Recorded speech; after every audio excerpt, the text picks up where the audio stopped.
Entitled Wives. When you kicked him out, how did you react when he never looked back? Story 1. My ex-wife kicked me out on a Tuesday like she was throwing away expired milk. She stood in the doorway with her arms crossed saying, "You can sleep at your brother's. You'll crawl back when you realize you can't do better." She even held out a trash bag of my clothes like a trophy. The neighbors were outside. She wanted witnesses. I didn't yell. I didn't beg. I just took the bag, nodded, and left.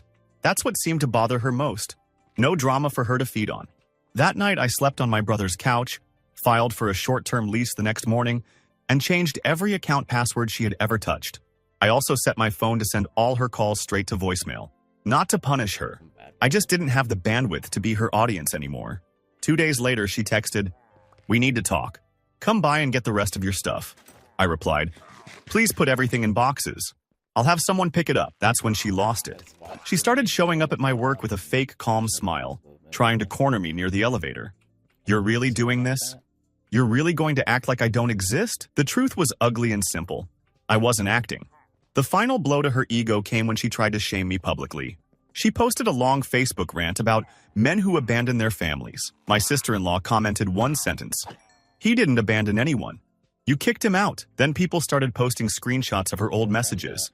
Ones she'd sent bragging about training me. She called me that night, sobbing, trying to bargain. I was angry. I didn't mean it. "Just come home and we'll reset." I listened to the voicemail the next morning, in my quiet apartment, coffee in hand, and deleted it.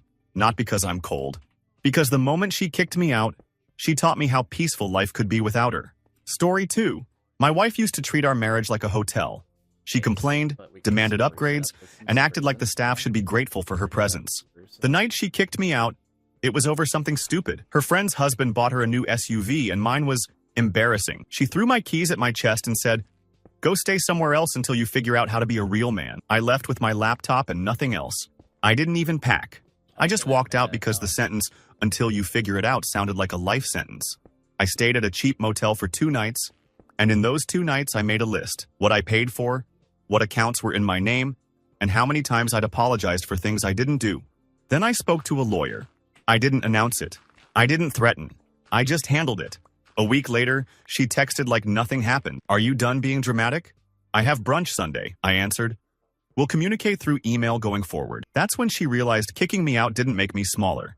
It made me invisible to her control. She escalated. She called my mother. She called my boss. She showed up at my gym and tried to talk while filming me, hoping I'd snap so she could post it. I didn't. I stepped around her like she was a stranger blocking the aisle in a grocery store. Then the money reality hit. She called furious. "Why is the card declined?" I said, "Because you told me to leave." I left. The bills left with me. Silence. Then a different voice, soft, frightened. "So what am I supposed to do?" And that was the moment I knew she never loved me. She loved the version of me that paid for her life. She begged to work on things for exactly 2 weeks, right until her lease renewal came up. When I didn't take the bait, she tried the last weapon: humiliation. She told mutual friends I was unstable and ran away. They asked me privately what happened. I sent one screenshot. Her message saying, "Get out and don't come back until you're useful." After that, no one looked at her the same. And I never looked back at all. Story 3. She kicked me out during an argument she started on purpose. I know because she waited until her sister was visiting, like she needed an audience. "You're not leaving?" she demanded, loud enough for the whole apartment to hear. "Fine. I'll make you." She grabbed my suitcase from the closet and threw it on the bed.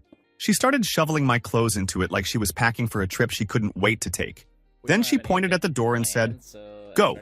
You'll be back by tomorrow." I walked out and sat in my car, hands shaking. Not because I was heartbroken, because I suddenly understood it was a performance and I'd been cast as the villain. I drove to a friend's place and slept for 12 hours straight. The next day, I didn't drive back. I drove to an office and signed a rental agreement. When she realized I wasn't returning, she switched masks fast. First, she texted, "We need to set rules. If you come back, you'll follow them." Then, "Please." I didn't mean it. Then, "I'm calling the cops if you don't answer." She didn't want me home. She wanted me scared enough to obey. The part that still makes me laugh is how she tried to punish me by keeping my stuff. She messaged, "Your things are staying here until you apologize." So I sent an itemized list of what I owned, with receipts, and gave it to my lawyer. 2 days later, she was forced to schedule a civil standby for property retrieval, meaning the police stood there while I calmly picked up my own things. She tried to cry in front of the officer. "He's doing this to hurt me," she said. The officer glanced at me and asked, "Sir, do you want to reconcile?" I said, "No, officer. I want my blender." He snorted. Actually snorted. That sound did something to her, like the universe had laughed at her script. When I left with my boxes, she followed me down the hallway barefoot, whispering, "You're really not coming back?" I didn't even answer. I just got in the car, shut the door, and drove away. For the first time in years, I felt like my life belonged to me. Story 4. My ex-wife kicked me out because I didn't take her side in a fight she created. She screamed at a waitress over a wrong salad dressing, and I quietly said, "Hey, it's not a big deal." That was it. That sentence. The entire drive home, she acted like I'd betrayed the country.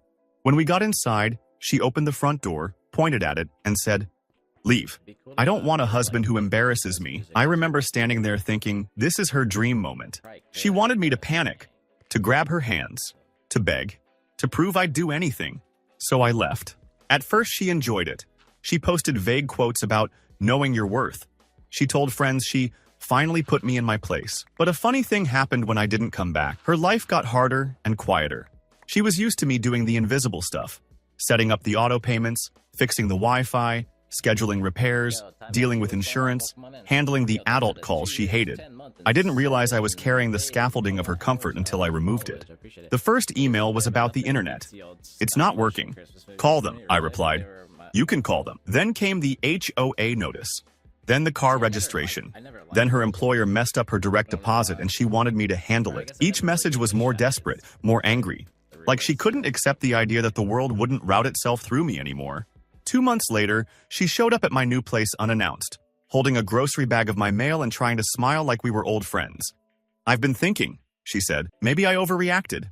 I stared at the bag. "You came here to give me junk mail?" She blinked, confused. "No. I came to talk." And there it was. The expectation that I would reward her intrusion with my attention.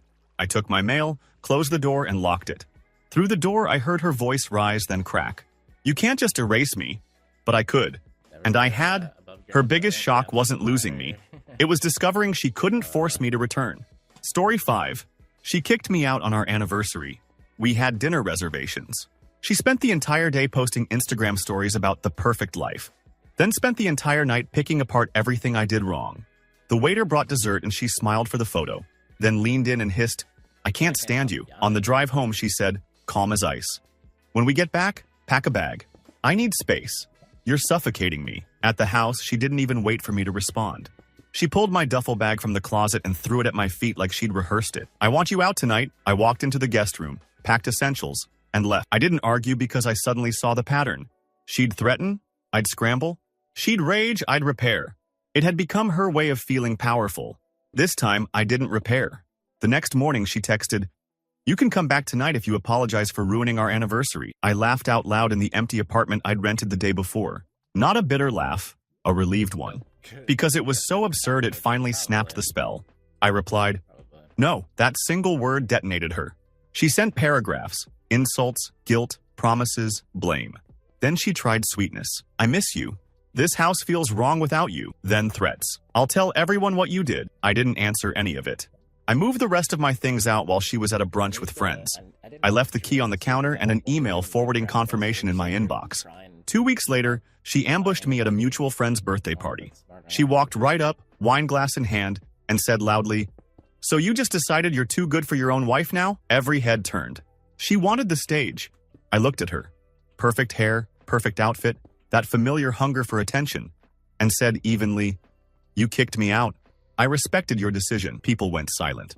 Someone whispered, "She kicked you out?" Her face flickered like a broken screen. She opened her mouth, closed it, and suddenly she wasn't the storyteller anymore.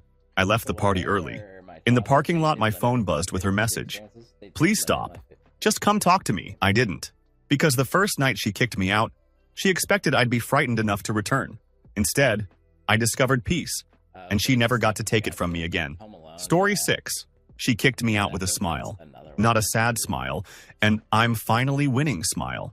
She stood in our kitchen holding my house key between 2 fingers like it was dirty. "I want you gone by tonight," she said, "and don't start crying. It's embarrassing." The insane part? I didn't cry. I nodded, grabbed a backpack, and walked out. No speech. No, how could you? I think she expected a movie scene, but all she got was silence. 2 days later, she messaged, "So you're really doing the silent treatment?" I replied, "You asked me to leave. I left." That sentence broke her brain. She started calling at midnight, then 6 a.m., then during my work meetings. When I didn't pick up, she sent voice notes, sniffling one moment, furious the next. "I was testing you. You failed. You're supposed to fight for your marriage." A testing wife. That's what she was. She didn't want a husband. She wanted a remote control. A week later, I came by with my brother to get the rest of my stuff. She opened the door in full makeup like she'd planned an ambush. "You brought backup?" "Wow. Real man." I didn't respond. I just walked straight to the closet, started pulling down my clothes, and putting them in boxes. She followed me around the house like a ghost, throwing out bait. "You know you were never the best I could do. Then, I could still forgive you. Then, you're pathetic." My brother finally said, "Ma'am, you told him to leave." "Why are you acting shocked?" she snapped. "Because he's supposed to regret it." That was the line. Not miss me. Not love me. Regret it. She wanted me to suffer so she could feel important. When we left, she stood in the doorway and yelled, "You'll be back." I didn't turn around. And the next time she saw me was months later, at the bank, where she was trying to refinance and realized my name was no longer attached to her safety net. Story 7. My wife kicked me out after her promotion dinner. She got a new title, started speaking to me like I was her employee, and that night she finally said it out loud. "You're dead weight. Get out." I slept in my car the first night because I couldn't believe it was real. The second night, I didn't. I booked a room, opened my laptop, and started untangling my life. She texted the next morning, "Leave your card. I have plans." Not, "Are you okay?" Not, "Where are you?" Just plans. I froze the card. Not out of revenge, out of basic survival. She'd always treated our finances like her personal allowance. And I suddenly understood that if I didn't protect myself, she'd burn everything down and blame me for the smoke. When she realized the card was frozen, she showed up at my sister's house screaming. My sister opened the door and said, "You kicked him out. Why are you here?" My ex waved her phone in the air. "He's trying to control me." My sister didn't flinch.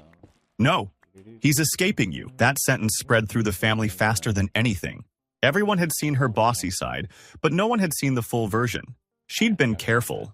Now she couldn't hide it because she was panicking. A month later, I found out she was telling people I had abandoned her. So I went to the one place she cared about most, her image.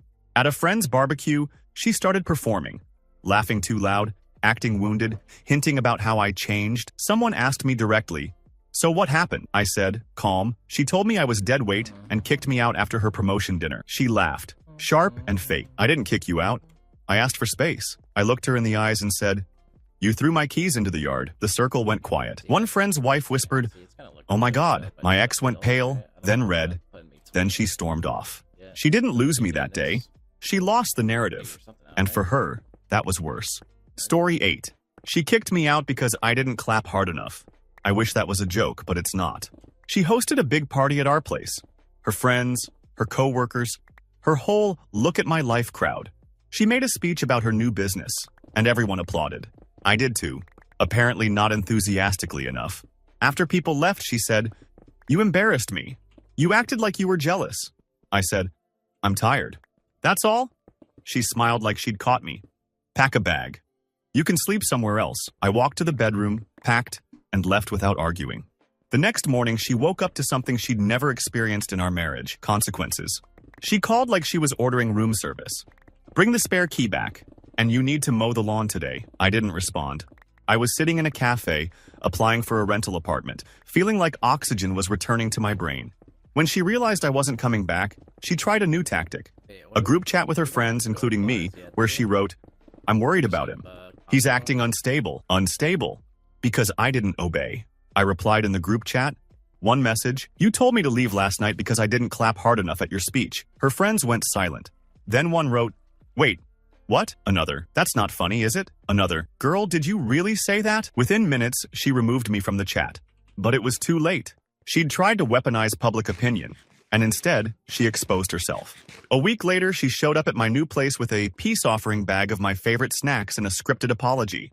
"I've been doing a lot of reflecting," she said, voice soft. I looked at the bag and said, "Do you want me back, or do you want your audience back?" Her eyes flashed, anger at being understood. She left without another word, and I realized, the moment you stop playing the role, entitled People Don't Know What to Do With You. Story 9. My ex kicked me out in front of our kid. That's the part I'll never forgive. Our son was 6, holding a toy dinosaur, watching his mother point at the door and say, "Tell daddy bye. He's leaving." She wanted him to be a witness, a weapon. I didn't argue in front of him. I knelt down, hugged him, and said, "I'll see you soon." Then I walked out and drove to my dad's house, shaking so hard I could barely grip the steering wheel.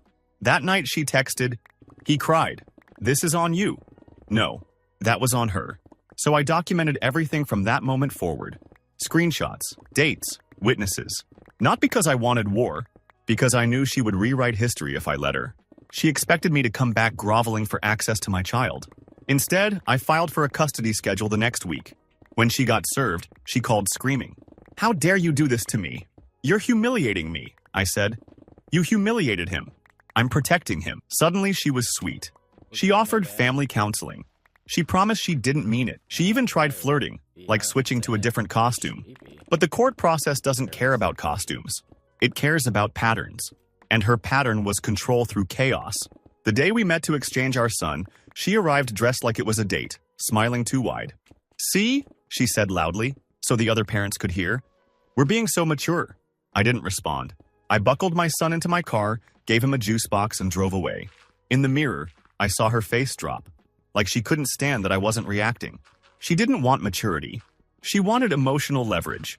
And the more I refused to give it, the smaller she looked. Story 10. She kicked me out because I stopped saying yes. It started small. I said no to hosting her sister for just a week. It became 3 months. I said no to buying her a luxury bag on my credit because I deserve it. I said no to her reading my messages because spouses don't have secrets. The night I finally said, "I need boundaries," she stared at me like I'd spoken a foreign language. Then she laughed. "Boundaries? In my house?" She walked to the front door, opened it, and said, "Get out. You can come back when you remember who you married." I took my coat and left. The next day, she posted online about men who can't handle strong women. Her friends cheered. She was high on attention. Then the practical reality arrived. The trash piled up. The bills came. The car needed a repair. The landlord emailed about an inspection. All the boring adult stuff she'd always dumped in my lap. She messaged, "You need to come handle this." I replied, "No, I don't." That no made her spiral.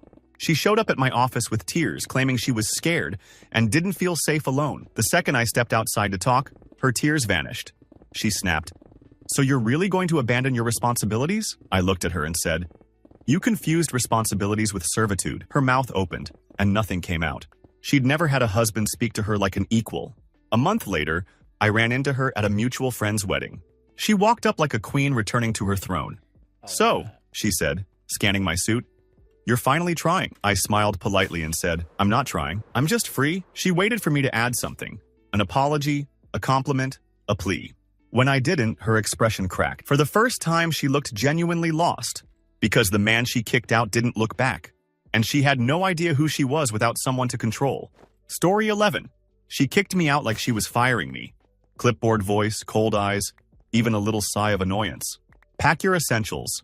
You can come back when you're ready to behave like a husband." I had just come home from a double shift. I remember staring at her and thinking, this isn't a marriage. It's probation. So I packed essentials, walked out, and didn't ask where this left us. I already knew. The next morning, she sent a single text. "Don't forget garbage day." Not, "Are you safe?" Not, "Can we talk?" Garbage day. So I stopped being the house manager. I canceled the lawn service that was in my name. I switched the utilities to paperless and removed myself from access. I updated my mailing address. I didn't even make a dramatic announcement. I just quietly took my hands off the wheel. She realized it about a week later when the electricity bill hit and she couldn't log in. She called, furious. "Why would you lock me out?" "Are you trying to sabotage me?" I said. "You told me to leave. I'm not running your house from the sidewalk." 2 days after that, she tried the emotional ambush. She showed up where I was staying with homemade food and a trembling voice. "I've been reflecting. I was harsh. You know I love you." Then her phone rang. She answered without thinking and snapped, "No, I told him he can come back if he stops acting up." She froze, realizing I heard it. Her face went blank, then angry, like I'd caught her cheating on her own apology. I opened the door wider, pointed at the hallway and said, "Go finish your call somewhere else." Her eyes filled with tears. "You're just going to throw me away?" I said. "You're the one who practiced throwing people away. I'm just not volunteering anymore. She stood there waiting for me to crack. I didn't. She walked away shaking. And for the first time, she looked like someone who had no script. Story 12. My ex kicked me out after she found out I'd started therapy. Not because therapy is bad, because it threatened her control. I'd begun saying things like, "That's not okay," and "I need time to think." Those sentences made her furious. One night she screamed, "You think you're better than me now?" and threw my suitcase on the bed. "Get out. Go heal somewhere else." I expected her to calm down later and call me back like she always did. But I left, and for the first time, I didn't wait for her permission to breathe.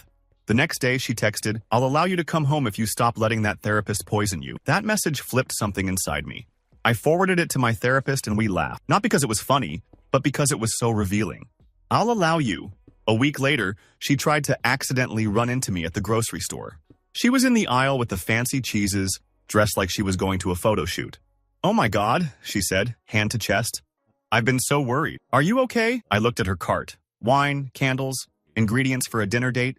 "Worried? Sure." She leaned in. "I think we should start over. I'm willing to forgive you." I said, "Forgive me for what?" Her eyes narrowed.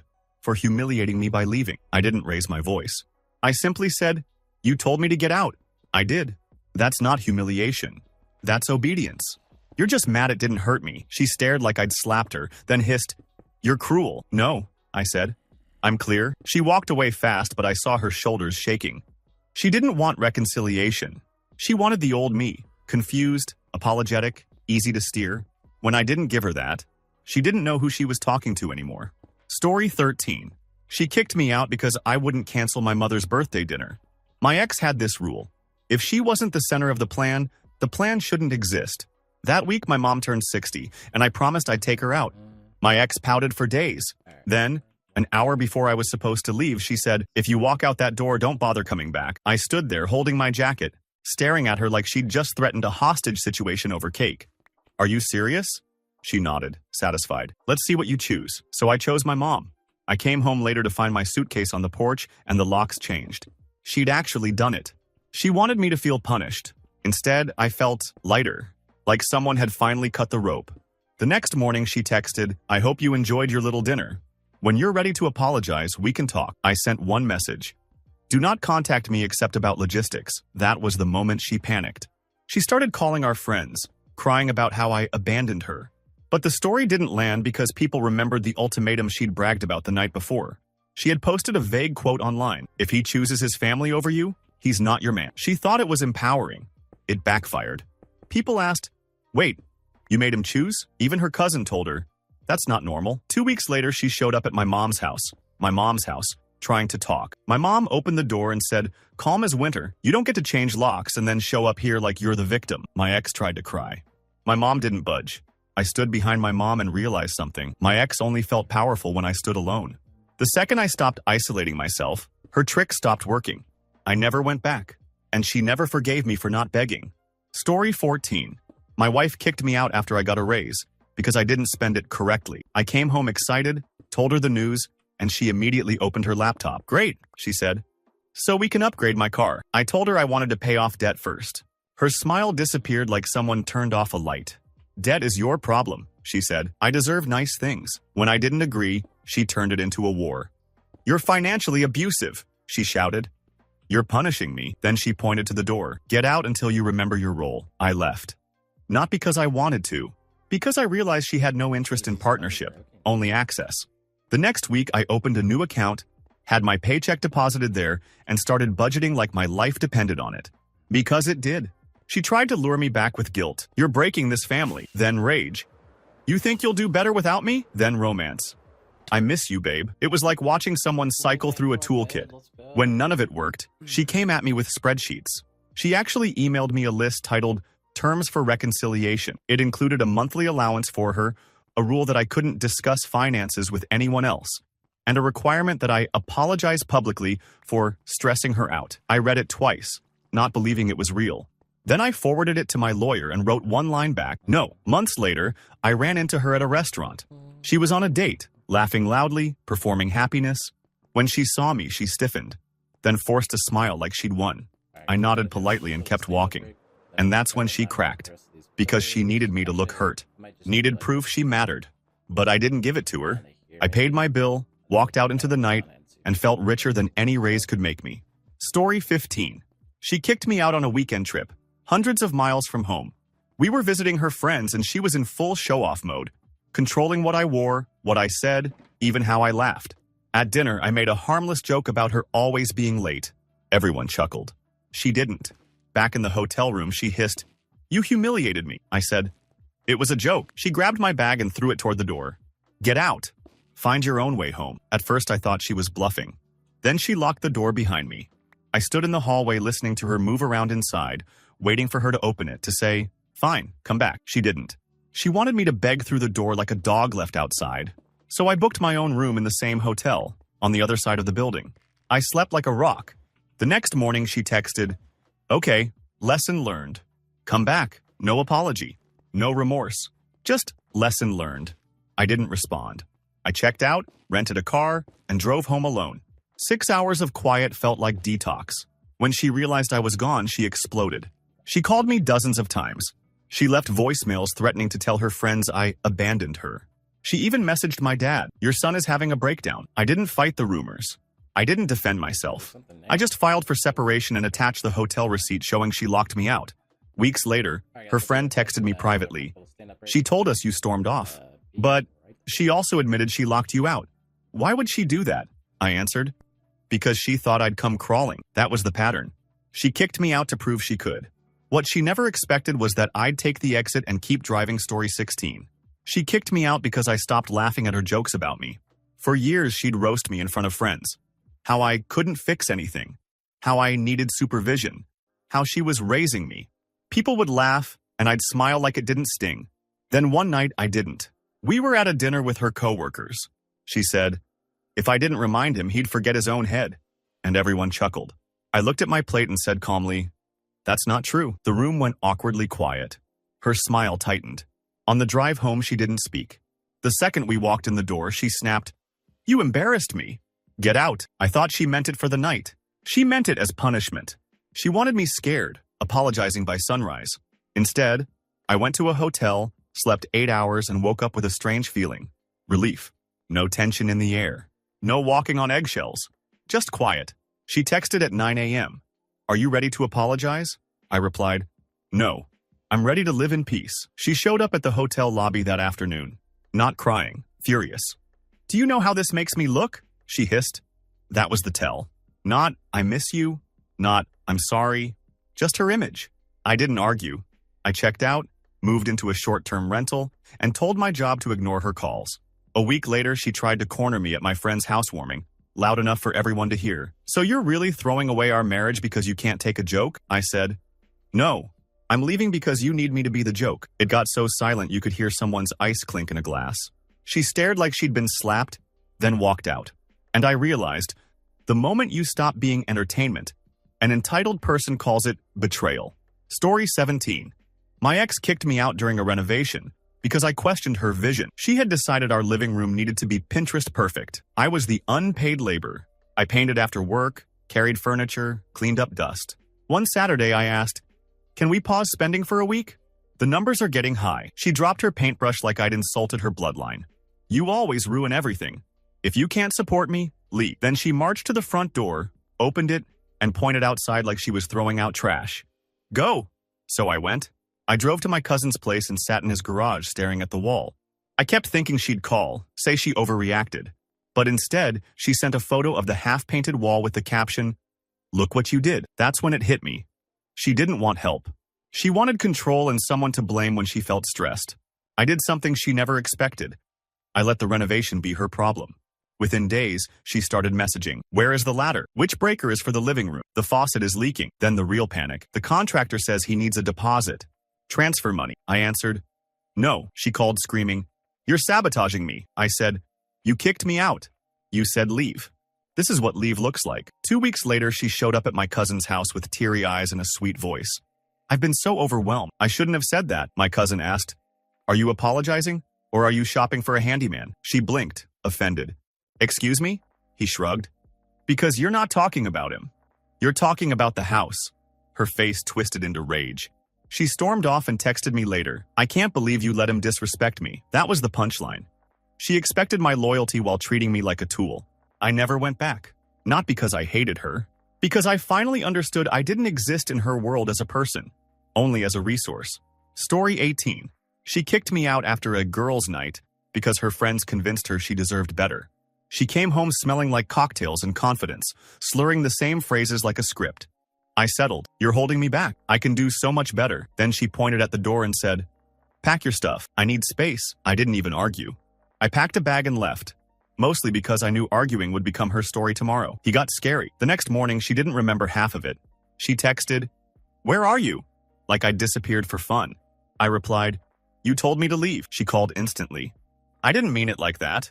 I was drunk, but she didn't say sorry. She said, come home so I don't look bad. Over the next week, she tried to stage manage me back into place. She told her friends, he's staying with a friend, just until he cools off. She even posted a selfie captioned, sometimes men need space to grow, as if she'd chosen this calmly. Then I filed for separation.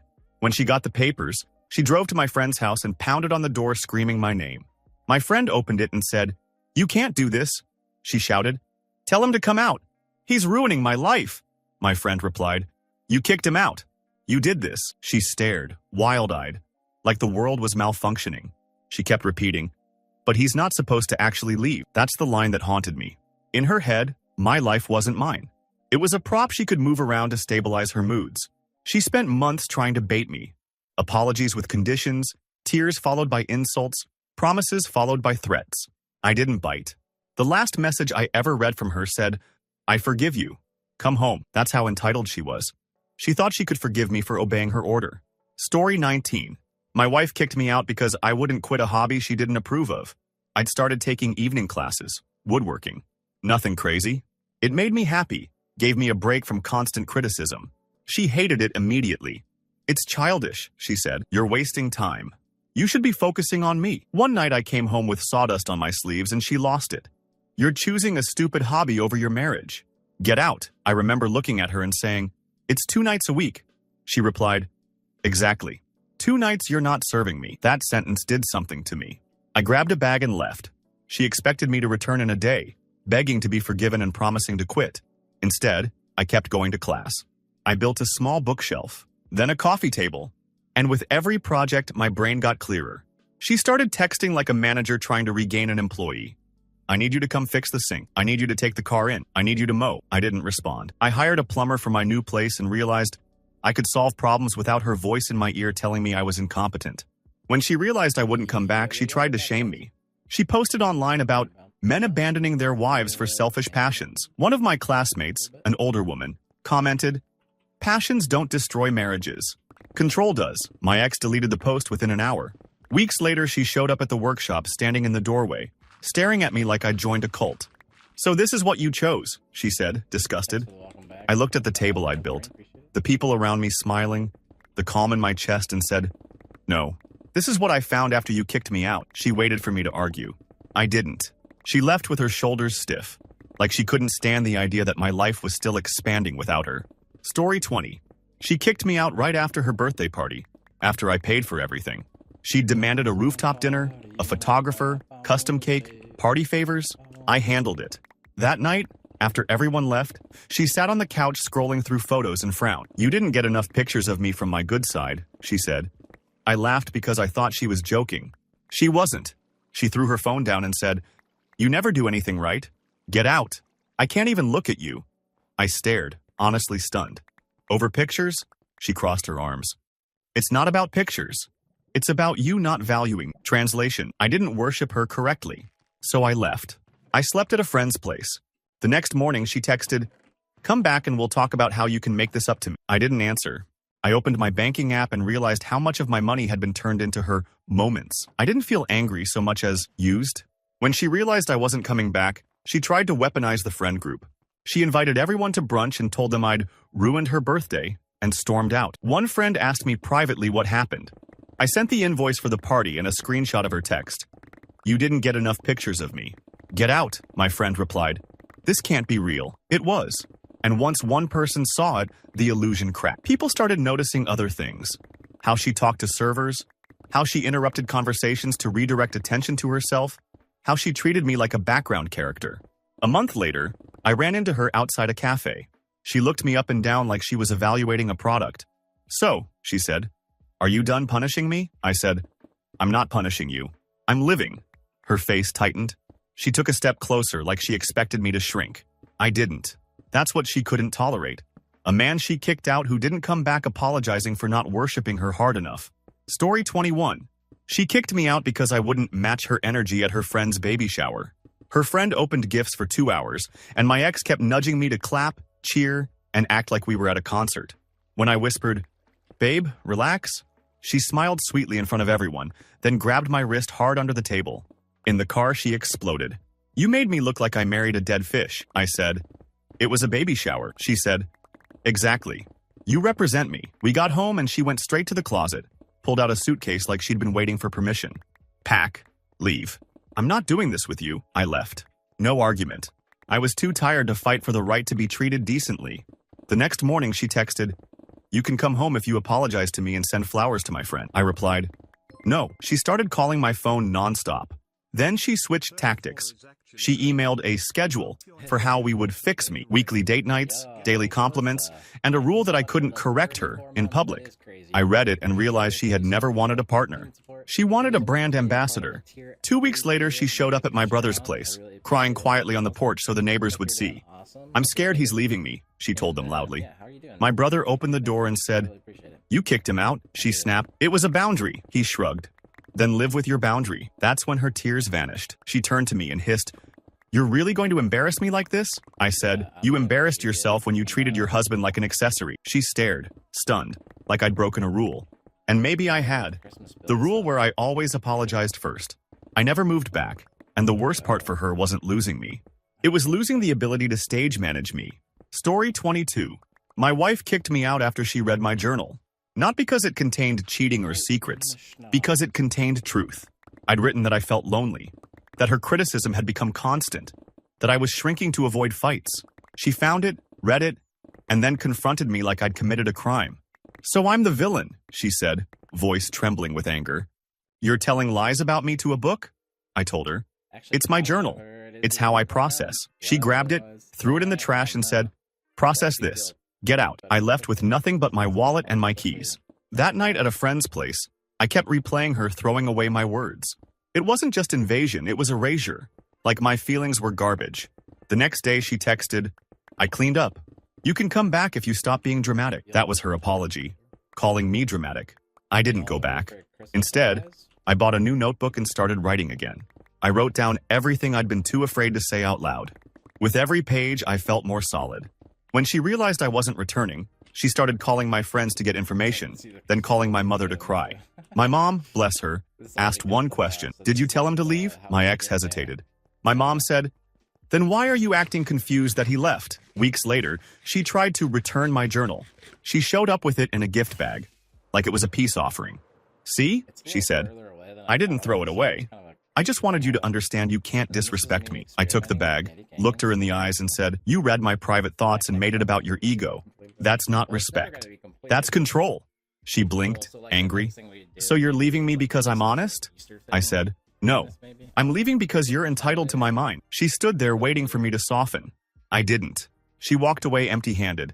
And it was the first time in our marriage she couldn't rewrite my feelings into something that served her. Story 23. She kicked me out because I wouldn't post her on my social media the way she wanted. For context, she was obsessed with looking couple goals. She'd stage photos, correct my smile, and make me redo captions until they sounded like I wrote them while crying with gratitude. I didn't mind sharing our life, but I hated feeling like a prop. One night she showed me a drafted Instagram post she wrote for my account, paragraphs about how she saved me and taught me what love is. I laughed because it was absurd. She didn't laugh. She slammed her laptop shut and said, "Get out.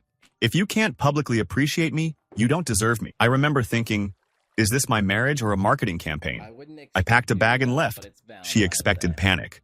She expected me to come back and beg for the privilege of praising her publicly. Instead, I felt something I hadn't felt in years. Privacy. The next day, she posted a dramatic story. A black screen with white text about knowing your worth, then a selfie crying. Then a quote about betrayal, all designed to make me look guilty without saying my name. Mutual friends started messaging me like, "Bro, what happened?" I didn't trash her. I just said, She asked me to leave. A week later, she tried a different tactic. She emailed me a reconciliation plan with bullet points, including a requirement that I post a tribute to her within 48 hours. I replied, no. That refusal set her off. She showed up at my door with her phone already recording, asking loud questions. So you're refusing to love me publicly? Is that what you're saying? I looked at the camera and said, you kicked me out because I wouldn't post a caption you wrote for me. Her hand shook. She stopped recording immediately. She wasn't documenting truth. She was hunting a clip. I closed the door and realized, when someone is entitled to your image, they're never satisfied. They always need more proof. And the best revenge is simply refusing to perform. Story 24. My ex kicked me out because I wouldn't take her side against my own sister. My sister had asked us to babysit for one evening. My wife agreed, then complained all day, then snapped at my sister when she dropped the kids off. Next time, pay a nanny. We're not your servants. My sister stayed calm. I thought you offered. My wife replied, I didn't mean it. On the drive home, I said, that was harsh. She stared at me like I'd stabbed her. So you choose her over me. We walked into the house and she said the sentence that still makes my stomach turn. Get out. Go live with your precious sister. I left that night. I didn't call my sister to vent. I didn't create drama. I just left because I realized she'd been trying to isolate me for years. Little comments, little fights, little tests to see if she could cut me off from anyone who loved me. The next day she texted, if you come back, you need to set boundaries with your family. I replied, I am setting boundaries. With you, she lost her mind. She called me selfish. She called my sister a snake. Then she did the thing she always did when she felt powerless. She played victim publicly. At a family gathering, she showed up uninvited and announced, I just want peace. I don't know why he's doing this to me. My dad asked, did you tell him to leave? She hesitated again. Always that hesitation when truth was about to show its teeth. My dad nodded slowly and said, then you don't get to pretend you were abandoned. Her face tightened. She tried to laugh it off, but you could see the air leave her body. She wasn't the martyr anymore. She was the author of her own mess. I never moved back. And the funny part? My relationship with my sister got stronger, not weaker. The isolation tactic failed the moment I refused to be ashamed of loving my own family. Story 25. She kicked me out because I stopped answering her texts fast enough. I was in a meeting at work. My phone was on silent. When I checked it afterward, I had 18 missed calls and a stream of messages. Hello? Where are you? Who are you with? You're ignoring me on purpose. I called her back immediately and said, I was working. She laughed, meanly. Working. Sure, that night she acted cold, then suddenly snapped, pack your stuff. If you want to act single, be single. I stared at her. You're kicking me out because I didn't text during a meeting? She shrugged like it was obvious. If you loved me, you'd make time, so I packed. I left. And for the first time, I didn't feel guilty. I felt exhausted, like I'd been running a marathon where the finish line kept moving. The next morning, she texted, I'm calm now. Come back. I didn't answer. By day 3, she was in full panic mode, calling my friends, messaging my coworkers, even emailing me at work. Please tell him I'm sorry, she wrote, then immediately followed with, also tell him he's being childish. I blocked her on everything except email. That drove her insane because she couldn't reach me instantly. She couldn't demand attention on command. A month later, we met to exchange remaining items. She arrived with a practiced, sad face and said, I'm willing to forgive you if you promise you'll never ignore me again. I actually laughed. Not loudly, just a small, involuntary sound. Her expression snapped. What's funny? I said. You still think you're the one doing the forgiving? She stood there, stunned, clutching her purse like a shield. In her world, I was supposed to beg for access. In the real world, she'd kicked me out over a meeting. I took my boxes, walked away, and didn't look back. Because once you've tasted a life without constant surveillance, you can't pretend it's love anymore.